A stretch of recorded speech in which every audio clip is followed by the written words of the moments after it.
बखत हमने कैट्रोबोन में हैजा और हैजा एगो ऐसन नौजवान बाते, एगो ऐसन हुनरबाज बाते जहाँ पर उ फिटनेस की दुनिया में बहुत ही सक्रिय बाते। ओकर संगे हमने भतियाब सा और ओकर काम देखब सा और ओकर भीतर के जो रचनात्मकता बाते, खासकर उ गिटार बजावेला, उ गार्डनिंग करेला। आज ओकर संगे हमने भेटाब जा।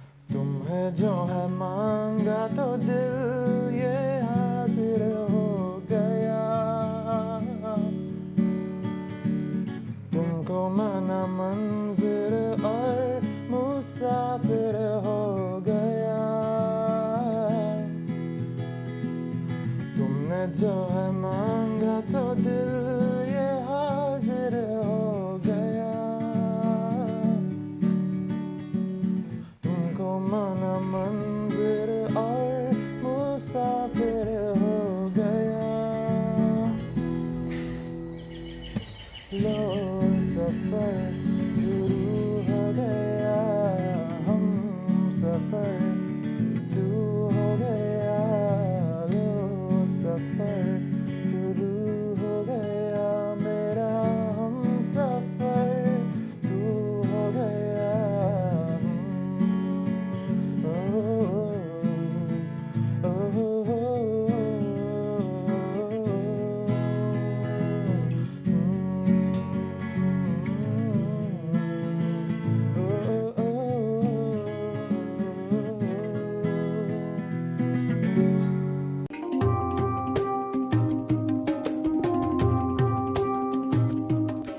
जहाँ बिल्कुल ई बखत हमने कैट्रोबोन में हैजा जैसे कि बोलनी और हैजा हमने के जो मुख्य मेहमान बते ओकर नाम है लविशान मोदू। सबसे पहले लविशान हमने के ई बतावा कि लविशान मोदू के हवन और आपके भीतर के जो पैशन बाते आप कौन ची करेला एकर बारे में तनी सन एगो इंट्रोडक्शन सकबजा देवे। मेरा नाम लविशान है, मैं कैट्रोबोन रहता हूँ। मैं एक मत्स्य अध्यापक हूँ और कॉलेज में काम करता हूँ। मुझे म्यूज़िक बहुत पसंद है और मैं गिटार भी बजाता हूँ। मुझे फिटनेस करना बहुत पसंद है। अब लविशान हमने के ई बतावा कि कब से आप जिम के ज्वाइन कर ले हवा, काहे ओकर पाछे एगो यात्रा बाते एकर बारे में तनी सन बात करता। I was exposed to the gym culture since I was a kid. बचपन से ही जिम कल्चर से जुड़ा हुआ हूँ। एक जिम मेंबर होने के नाते मेरे पिताजी मुझे जिम ले जाते थे, जहाँ पर मैं कुछ एक्सरसाइज या व्यायाम करता था। वे मुझे जिम करने के कुछ तरीकों से परिचित कराते थे। कुछ समय मैं सिर्फ मज़े ले रहा था और जिम को उतनी गहराई से नहीं ले रहा था, लेकिन असली जिम का सिलसिला मेरे सेकेंडरी शिक्षा के दौरान शुरू हुआ। उस रोज़ मेरा वज़न काफ़ी बढ़ गया था, लगभग 128 किलो। जब मैं अपर 6 में पढ़ने लगा तब मैंने तय कर लिया कि मैं अपने शरीर पर अधिक ध्यान दूंगा। इसीलिए मैंने एक्सट्रीम कार्डियो और डाइटिंग करना शुरू किया। 6 महीनों की कड़ी मेहनत के बाद मेरा वज़न 128 से 72 किलो तक घट गया, परंतु इसका नतीजा कुछ अधिक निहारने लायक नहीं था, क्योंकि मैं अपने फिजियोलॉजी के अनुसार बहुत ज़्यादा पतला हो गया था। इसके बाद मैंने जिम को बड़ी गंभीरता से लेने लगा। मेरे पिताजी और दोस्तों ने मुझे जिम वर्कआउट्स, डाइट आदि में सही मार्ग दिखाए। मैंने सही तकनीकों का पालन किया और आज मैं यहाँ हूँ। But why gym itself and not swimming, yoga or jogging? Because gym was easily accessible to me. Gym मेरे लिए बड़ी आसानी तरीके से उपलब्ध था। मैं दोपहर के 2:30 बजे तक कॉलेज में काम करता हूँ। जब तक मेरा काम समाप्त होता है, मेरे लिए समुद्र तट जाना मुश्किल बन जाता है। जॉगिंग करना भी मेरी दिलचस्पी से कुछ बाहर था। जिम मेरे लिए सही जगह बन गई थी, जहाँ पर मैं बड़ी आसानी से जा सकता था। वहाँ पर अनेक प्रकार की सुविधाएं हैं, जैसे कि गाड़ी को पार्क करने की जगह, अनेक प्रकार के जिम इक्विपमेंट और नहाने की सुविधा आदि।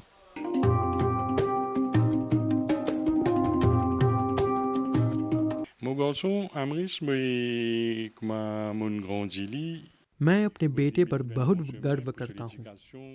उसने सही मायने में मेरे पालन पोषण की लाज रखी। मैंने उसे हमेशा सही रास्ता दिखाया। छोटे उम्र से ही मैंने उसको जिम के दुनिया से परिचित कराया, जिम के इक्विपमेंट से भी परिचित कराया।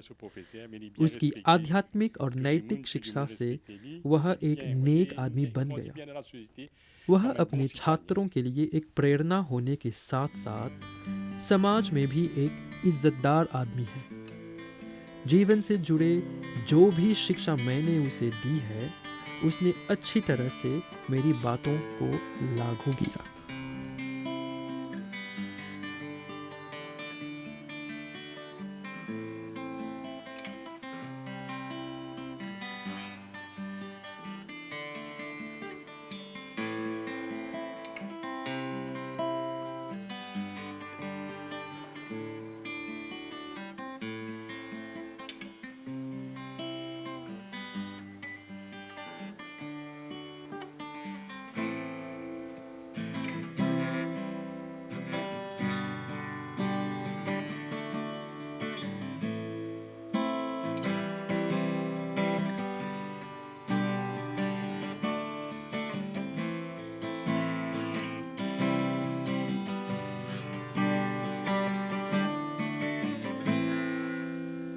जहाँ बिल्कुल हुनरबाज का रकम देखा हुआ जहाँ अभ्युदय के बगल से। और आज हमने के जो मुख्य मेहमान बाते ओकर नाम है लविशान मोदू। उ फिटनेस की दुनिया में अपन अंदर के जो सक्रियता बाते ओकरा डिस्प्ले करे के एकदम तैयार बाते।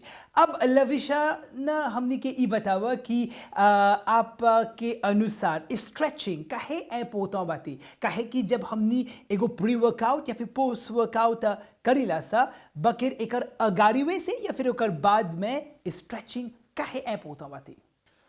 Well, stretching as it is a must, whether it's before or even after workout.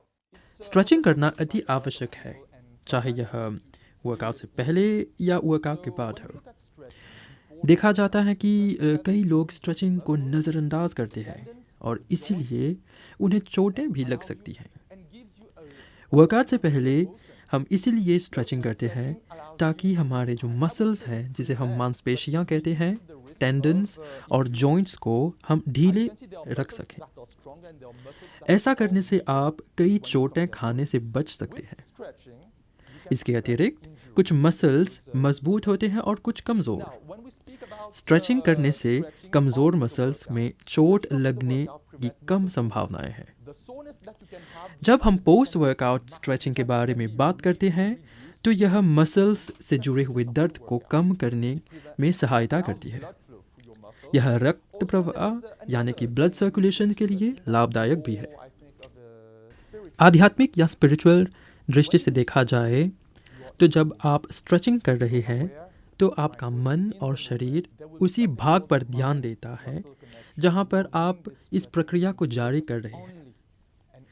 अगर आप एक फिट और फ्लेक्सिबल शरीर की आशा करते हैं तो स्ट्रेचिंग करना अनिवार्य है। If you want to keep a good body, a very flexible, mobile body, stretching is the solution to it, before and after workout. लविशान ई बोलल जाला कि हर लैंडी के हमनी मनाविला सा इंटरनेशनल चेस डे। आपके अनुसार का आप हर लैंडी के चेस करेला, और अगर नहीं करेला तो कौन सी करेला? मेरा उत्तर हाँ भी है और ना भी है। मैं माईफिट जाता हूँ जो एक कमर्शियल जिम है जहाँ पर लगभग 200 लोग सोमवार को वर्कआउट करने आते हैं। उस दिन आमतौर पर मेरा चेस डे होता है, लेकिन मैं वहाँ का माहौल देखने के बाद ही अपना निर्णय लेता हूँ। जिम में कितने लोग वर्कआउट कर रहे हैं, कितने जिम इक्विपमेंट उपलब्ध हैं आदि। तब मैं तय करता हूँ कि उस दिन मेरा चेस्ट डे होगा या फुल बॉडी वर्कआउट होगा। अंत में चाहे कुछ भी हो जाए, 1 या फिर 1.5 घंटे के वर्कआउट के बाद जब मैं जिम से निकल रहा हूँ तो मुझे संतुष्टि महसूस करने की ज़रूरत है।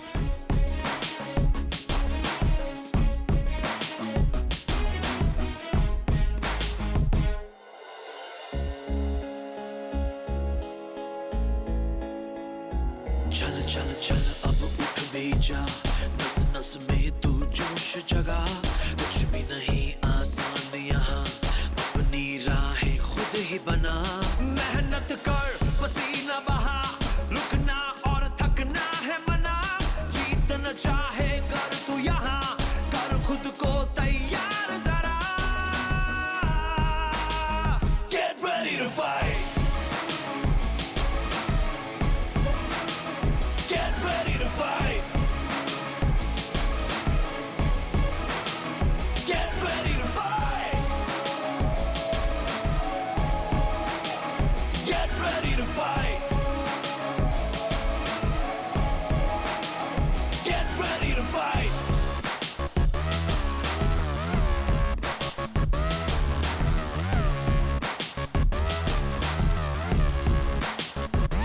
टफ टफ टफ है लाइफ यहाँ, उससे भी टफ तो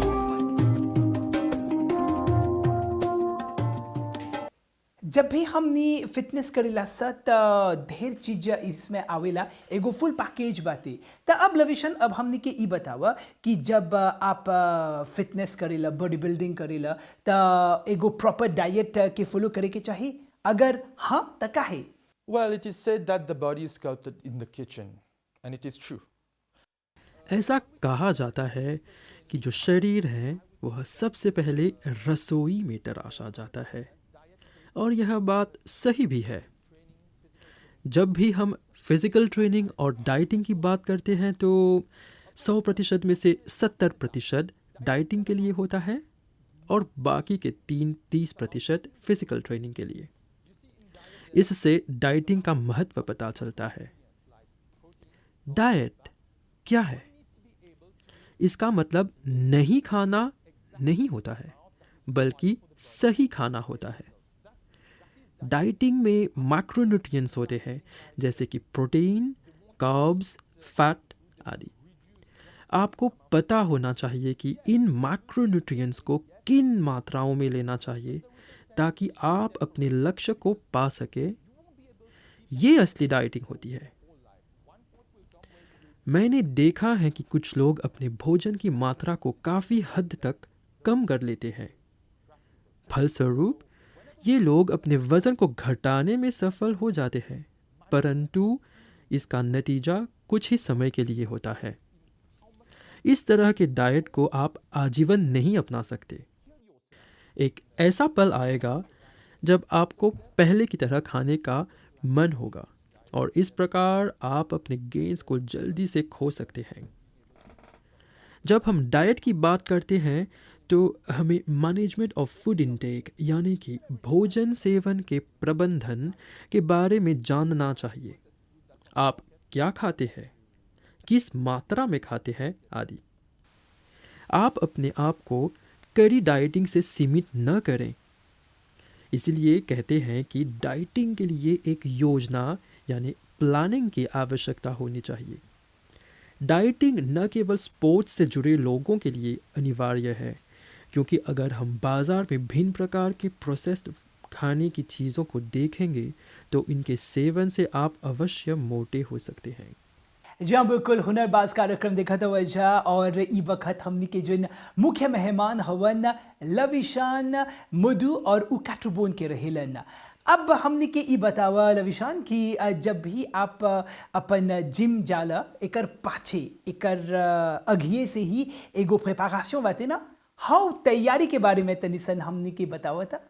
So I usually do a small workout in the morning. It depends on what I am going to train at the gym. आमतौर I पर usually go मैं to the gym सुबह 3 को times a थोड़ा week, workout Monday, करता हूँ। Wednesdays and Friday. Monday, यह मेरे sometimes, जिम वर्कआउट पर I निर्भर do होता है। day trend sometimes.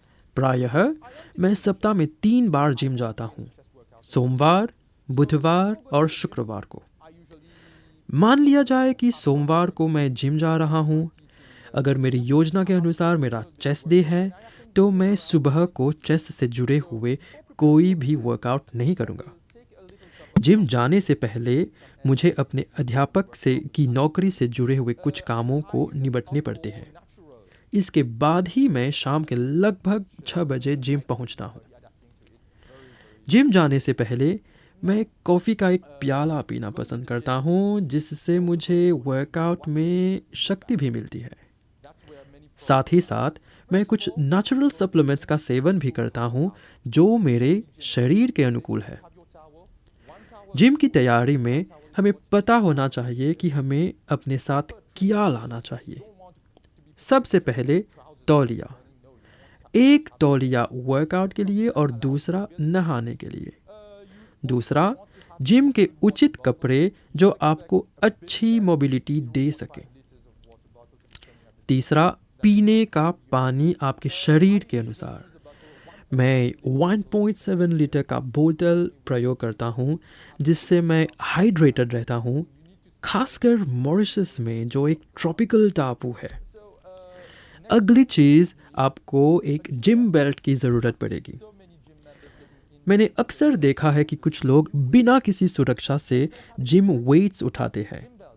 Gym belt जो है आपके शरीर को वेट उठाने में सहारा देता है और चोटें खाने से बचाता भी है। आखिरी में मैं यह कहना चाहूँगा कि सही ट्रेनिंग की जूते भी चाहिए। जिम में आप किसी भी प्रकार के जूतों का प्रयोग नहीं कर सकते। इस प्रकार मैं जिम जाने के लिए तैयार होता हूँ।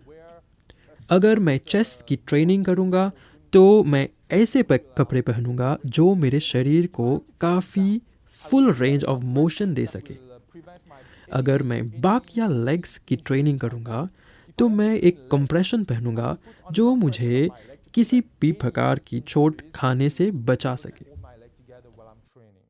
टाइम मैनेजमेंट ये एगो ऐसन फैक्टर बाटे जहाँ पर ही ढेर जना ओकरा बहुत लैपोतांस देवेलन जा। लविशान, आपके अनुसार टाइम मैनेजमेंट कौन चीज है? काहे कि आप एगो गणित के एगो अध्यापक हवा, एकर संगे संगे फिटनेस करेला और देखली आपके जो घर के बहरा अंगना में जुली जुली प्लांट बाते, आप प्लांटेशन भी करेला, तो कैसे आप सब जितना काम बाते आप मैनेज करेला? So, as you just said, I have so many things going on in my life, so time management is essential. Time management आवश्यक है। मैं अपने दिन की योजना या फिर प्लानिंग करता हूँ। कभी कभी मैं एक दिन पहले अपनी प्लानिंग करता हूँ तो कभी उसी सुबह को करता हूँ। मैं जर्नलिंग भी करता हूँ जिसमें मेरे दिन की योजना बनाने में मदद होती है। मैं अपने जर्नल में 3 भागों में विभाजित करता हूँ: पर्सनल, प्रोफेशनल और जिम। जिम से जुड़े हुए जर्नलिंग में मैं अपने वर्कआउट्स के बारे में लिखता हूँ और कितनी मात्रा में इन वर्कआउट्स को करना चाहिए, इन सब के बारे में भी लिखता हूँ। जैसे आप देख सकते हैं कि मुझे रोपाई करने का बड़ा शौक है। इन सब के लिए समय निकालना अनिवार्य है, इसीलिए टाइम मैनेजमेंट एक अच्छी बात है। Okay, but sometimes you forget to live in the moment. I've tried that once in a while. Try to live in the moment. Try to do things right here, right now. So right now I'm a little bit shared. I have a shared opinion about planning, time management, and living in the moment. But from what you asked me, I have so much thing going on in my life, and it always goes back to time management. सबके जिंदगी में प्रेरणा स्रोत रहिला और लविशान आपके source of inspiration के हवन और का है? My parents are my source of inspiration. You see, as a kid, I've seen them struggle. I've seen their struggle. They are warriors. मेरे माँ बाप मेरी प्रेरणा है। बचपन से ही मैंने उनका संघर्ष देखा। वे मेरे लिए शूरवीर हैं। कई कठिनाइयों का सामना करने के बावजूद उन्होंने परिश्रम करना नहीं छोड़ा। कभी कभी वे बीमारी की अवस्था में भी काम पर जाते थे और मेहनत करते थे। उन्होंने अपनी मुश्किलों का सामना अच्छी तरह से किया। मैं उनकी तरह बनने की आशा रखता हूँ। उन्होंने हमेशा मेरा साथ दिया। जब भी मेरे जीवन में कुछ कठिन घड़ी आई तो उन्होंने मेरा साथ नहीं छोड़ा। वे मेरे जीवन के प्रेरणा स्रोत हैं, इसीलिए मैं उनका आभार प्रकट करता हूँ। मेरे आने वाले जीवन में मैं यही कामना करता हूँ कि मैं उनकी तरह बनूं और अपनी आने वाली पत्नी और बच्चों के लिए उपस्थित रहूं। मैं भी उनकी तरह निस्वार्थ भाव से दूसरों की मदद करना चाहता हूँ। वे दयालु इंसान हैं, इसीलिए मैं उनसे प्रेरित हूँ। No wonder they are my role models. And I can only think of being like them. अब लविशान जितना जिन दर्शकगण बाते ई बखत है कार्यक्रम देखा था वंजा उन लोग के कौन संदेश देवा? दर्शकों के लिए मेरा बस यही संदेश है, आप किसी भी हालत में हार नहीं मानिए। जीवन में कई रुकावटें आएंगी और हर मोड़ पर आपकी परीक्षा ली जाएगी। ये आप पर निर्भर होगा कि आप किस प्रकार से अपनी मुश्किलों का सामना करेंगे और अपने आप को बेहतरीन बनाएंगे। अपने माँ बाप का नाम रोशन करने के साथ साथ जब भी आप अपने आप को आईने में देखते हैं तो आपको गर्व महसूस होना चाहिए। थियोडोर रूजवेल्ट ने अपने मैन एंड अरेना स्पीच में कहा, क्रिटिक्स का कोई मायना नहीं होता है। जो आदमी रणभूमि में गिरकर भी दोबारा उठकर लड़ता है, वो ही सच्चा योद्धा कहलाता है। कैसे बताए क्यों तुझको चाहे यारा, पता ना पाए बातें दिलों की, देखो जो बाकी आके तुझे समझाए। तू जाने ना, तू जाने ना, तू जाने ना, तू जाने ना। मिलके भी हम ना मिले, तुमसे न जाने क्यों नीलों के है फासले, तुमसे न जाने क्यों अनजाने है सिलसिले, तुमसे न जाने क्यों सपने हैं पलकों तले, तुमसे न जाने क्यों। कैसे पता है क्यों तुझको चाहे यारा, पता ना पाए बातें दिलों की, देखो जो बाकी आके तुझे समझाए। तू जाने ना, तू जाने ना, तू जाने ना, तू जाने ना।